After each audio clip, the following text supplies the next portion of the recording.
Excellency President Paul Kagame. Yeah.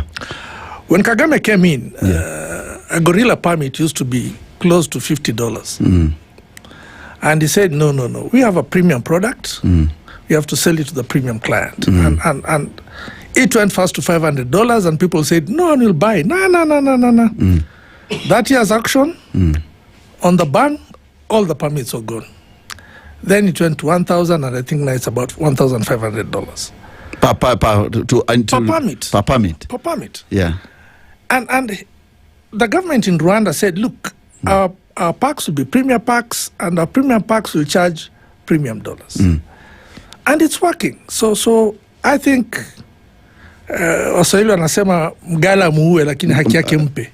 Mgala muue, tumuue like the president. Haki yake mpe. Tumpe president haki yake. I think on that particular one, the thinking is right. Yeah.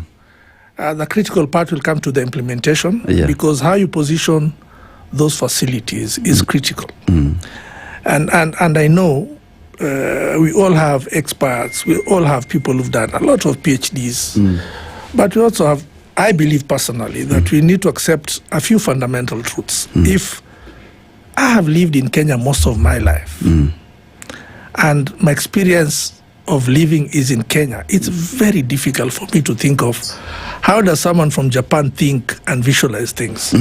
How does someone from the US think and visualize things?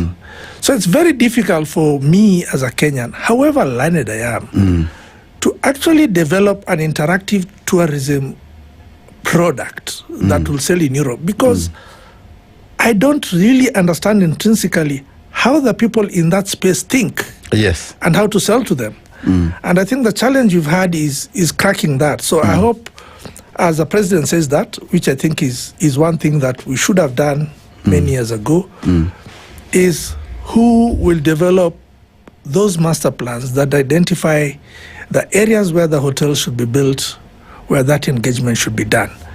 And that is one of our ways to fund conservation. It is almost the only way.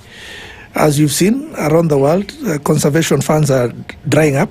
A lot of countries very fast are looking inwards. Kila Waswahili wanasema kila kilio na mwenyewe. So a lot of people are looking inwards now. And Kenya must start looking at how do you finance these things? How do you invest in conservation so that it pays for the people investing, it pays for the ecosystem services that come from conservation. And the only driver I see in the short term is tourism. And the president's direction is correct. It's just how do we deliver that thinking so that it comes out solid and it qualifies the whole of Savo as a landscape. So you're saying the president thinking is right, but my problem has been the establishments where they are being set. Is there the ecosystem? Does it interfere with the ecosystem of the animal migratory routes? Does animals and the plants and the refinancing you're going to do and the animals, will we curtail their movement? So first, there is the politics of conservation. Yes. Which can be quite vicious. So I'll not go to that. That's not. let's go to the strategy. I don't do the politics. Yes.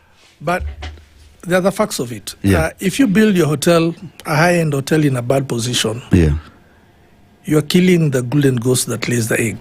100%. You're killing it. Yes. So I'm not seeing anyone who's going to put a facility that's $1 billion shillings in an area that will collapse in another 10 years. It doesn't make sense unless he's absolutely foolish or he picked that money from somewhere.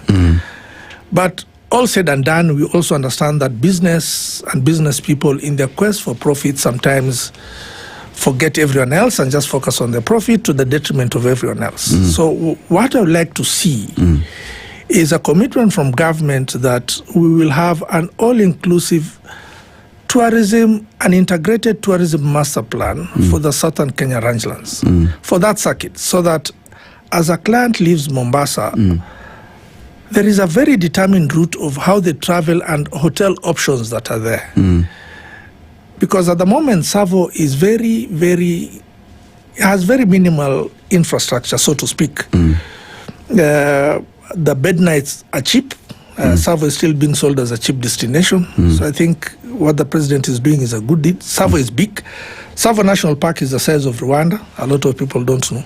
Size of Rwanda? It's the size of Rwanda, yes. That's what it is. Oh my goodness. It also takes up 67% of the county of Taita Taveta. 67%? That is what the national park takes. And then you have another 20% that goes to the ranches, which are dispatchable areas for the parks. So, and Guzeto Taita, my ancestors sit only on approximately 10% of the land. And always remember that land is the primary factor of production. So 100%, if someone is taking 80%, 90% and land, doesn't invest back to the community, the compensation, that is a discussion we must have. No, we must have it now. Yes, openly. That is a discussion I'm willing to get into, because I think our thinking is not on the ball. And I think a day before the president spoke to it, when he said, what are the revenues to share from the park? Because he has been told by everyone else there are no revenues. But I think as a country we need to think, and I think as a people and a community we need to think. Yeah. Kenyan tourism by 75% is driven by wildlife. That's data. You can interpret it any which way you want, but those are figures that are there. Yeah. And those are government figures, those are not mine. So 75% of your tourism, equivalent about 345 billion Kenyan shillings, is tourism based, is wildlife based. But what is interesting is 65 to 70%, depending on whose research you're reading, of the wildlife live outside the protected areas. Oh, interesting observation, because yes, these outside areas belong to the county governments. So what for me has always been perplexing and a bit annoying is you have 65% of the wildlife and you're running to look for grabs from the guy who has 25% or 35% of the wildlife. It does not make sense. It doesn't at all, 100%. Asante. It doesn't. So what county governments should be asking ourselves and should be asking themselves and the communities is, if 65% or 70% of the wildlife is in my community areas, I should be getting the government fighting to take money from me, not me taking money from the government. 100%. It's a no-brainer. It's a no-brainer. But we have to agree also, traditionally, politically, we are lazy. No. Let's hold it there. We go for news. When you come back, we will. I don't take. We'll take it from.